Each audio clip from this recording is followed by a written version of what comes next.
Ya, Assalamualaikum warahmatullahi wabarakatuh. Ibu masih melanjutkan untuk di semester 2 ini TIK-nya untuk membahas ukuran kecepatan akses internet. Berikut penjelasannya.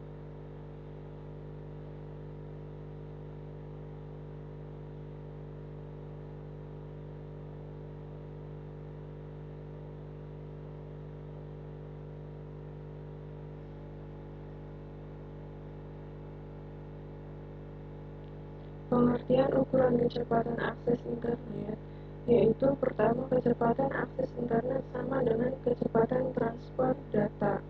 Kecepatan transfer data adalah jumlah data dalam bit yang melewati suatu media tertentu dalam 1 detik. Kecepatan transfer data dinyatakan sebagai bits atau per second dan disimbolkan dengan bits atau bps. Selanjutnya, komponen-komponen yang mempengaruhi kecepatan transfer data. A. Bandwidth. Suatu ukuran dari banyaknya informasi yang dapat mengalir dari suatu tempat ke tempat lain dalam suatu waktu tertentu. Suatu bandwidth adalah bit per second atau bps.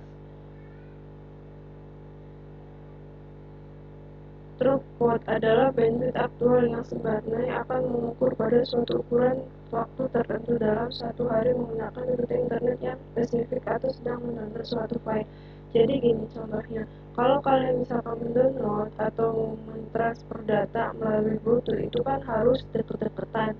Kalau misalkan itu jauh, berarti itu bandwidthnya tidak dapat ditransfer karena kejauhan. Oke, selanjutnya faktor yang menentukan bandwidth atau throughput. Yang pertama, prianti jaringan. B. Tipe data yang ditransfer. C. Topologi jaringan. D. Banyaknya pengguna jaringan. E. Spesifikasi komputer, client atau user. F. Spesifikasi komputer atau server. D. Induksi internet dan cuaca. Jadi begini, kalau kalian misalkan cuacanya lagi hujan, contohnya ibu ambil dari induksi listrik atau cuaca. Ibu saranin untuk yang kalian punya HP, terus situasinya lagi hujan, terus petir ada kilat, lebih baik di mode pesawat karena ini mempengaruhi faktor bandwidth-nya yang ada jaringan pada HP kalian. Oke, selanjutnya server proxy berfungsi untuk menyimpan alamat favorit Anda. Misalkan contohnya kalau kalian mengunjungi website atau mengunjungi Google, itu nanti kalau misalkan kalian download lagu, misalkan lagu Korea, kalian suka nih di link tersebut, di Google tersebut, nah kalian jadiin favorit kalian untuk mendownload selanjutnya. Jadi biar kalian nggak nyari karena itu sudah jadi alamat favorit kalian. Oke, dilanjutin dengan adanya server proxy, pelanggan dapat mengakses website favoritnya dengan lebih cepat karena server tersebut menyimpan 2 halaman web yang sering dikunjungi. Jadi kalau kalian itu webnya yang sering dikunjungi, contohnya kalian cari lagu yang terfavorit kalian, kemudian kalian simpan nih, dijadiin alamat atau alamat Google-nya dijadiin sebagai favorit untuk kalian mendownload lagu yang kalian suka. Selanjutnya, backbone, keamanan data. E. Layanan yang diberikan. F. Teknologi yang dapat digunakan. Macam-macam kecepatan akses internet. A. Dial-up melalui jalur PSTN (Public Switch Telephone Network). Kecepatan transfer data mencapai 56 kbps. Nah, di sini ada gambar. Di sini ada gambar komputer analog modem terus ISP. ISP ibu udah pernah katakan yaitu jasa provider public phone network. Kalau kalian punya ini datanya pakai Telkomsel, berarti ISP-nya providernya Telkomsel. Kemudian internet service provider. Nah, ini masih nyambung di ISP. Kemudian lanjut lagi HIC, Basic Routing Internal Backbone. Nah, ini saling berhubungan. Jadi akses internet itu dapat dijalurkan seperti yang gambar seperti ini. Oke, selanjutnya B, ada ADSL. Kemudian, nah di sini ada telepon, suara, speaker, data, modem, USB port, internet service provider, internet. Nah, ini yang namanya macam contoh perangkat akses internet dalam bentuk ADSL ya. Kemudian bandwidth maksimum yang dapat apabila kita menggunakan akses internet menggunakan ADSL itu A. Untuk line rate 384 kbps, bandwidthnya maksimum yang dapat menjadi mendapati 337 kbps. Jadi ini dikurangin kalau misalkan termasuk yang golongan gambar yang tersebut, jadi lebih cepat.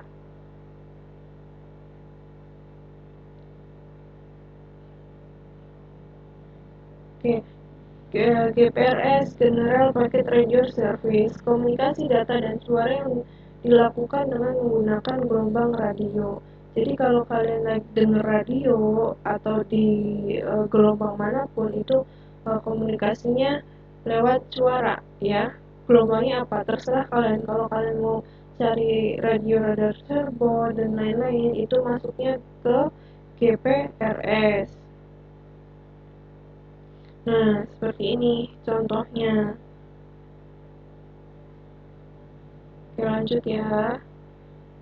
GPRS menjadikan kecepatan kbps mencapai 115, jadi lebih cepat dari akses internet yang lain. Faktor yang mempengaruhi kecepatan akses internet dengan GPRS yaitu konfigurasi dan alokasi timeslope pada level BTS, software yang dipergunakan, dukungan fitur dan aplikasi ponsel yang digunakan.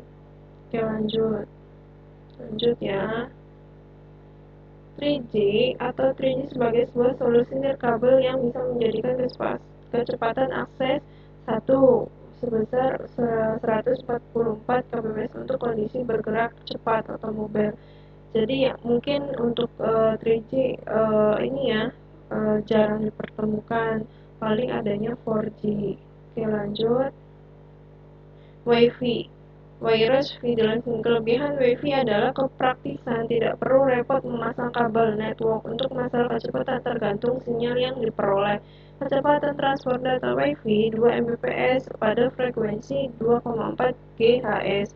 Jadi kalau kalian WiFi-nya itu nggak ada yang digunain, maksudnya sedikit yang menggunakan WiFi itu lebih cepat untuk aksesnya. Tapi kalau misalkan uh, digunakannya banyak, berarti itu menurun frekuensinya. Oke, lanjut ya. Nah, di sini ini sinyalnya, ini telepon, sel, jadi ini nyambung, ini sinyal komputer, wifi phone. Dari kedua ini saling berhubungan. Lanjut.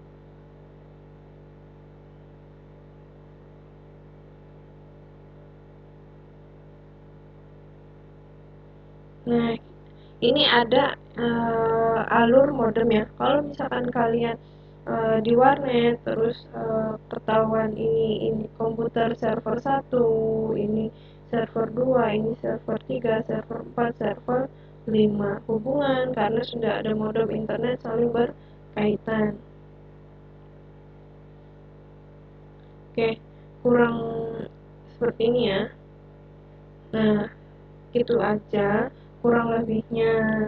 Ibu mohon maaf, silahkan nanti dirangkum sebaik mungkin, serapi mungkin.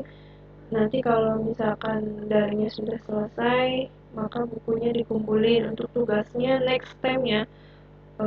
Silahkan dirangkum terlebih dahulu materi yang ibu tadi ibu bawa. Semoga kalian gak patah semangat untuk belajar daring ini. Semoga gak lama kita daring karena merepotkan ya, kasihan ke kaliannya. Jadi ya berdoa saja yang terbaik, semoga cepat berlalu untuk daring ini. Oke, kurang lebihnya ibu mohon maaf. Wabillahi taufiq walhidayah. Wassalamualaikum warahmatullahi wabarakatuh.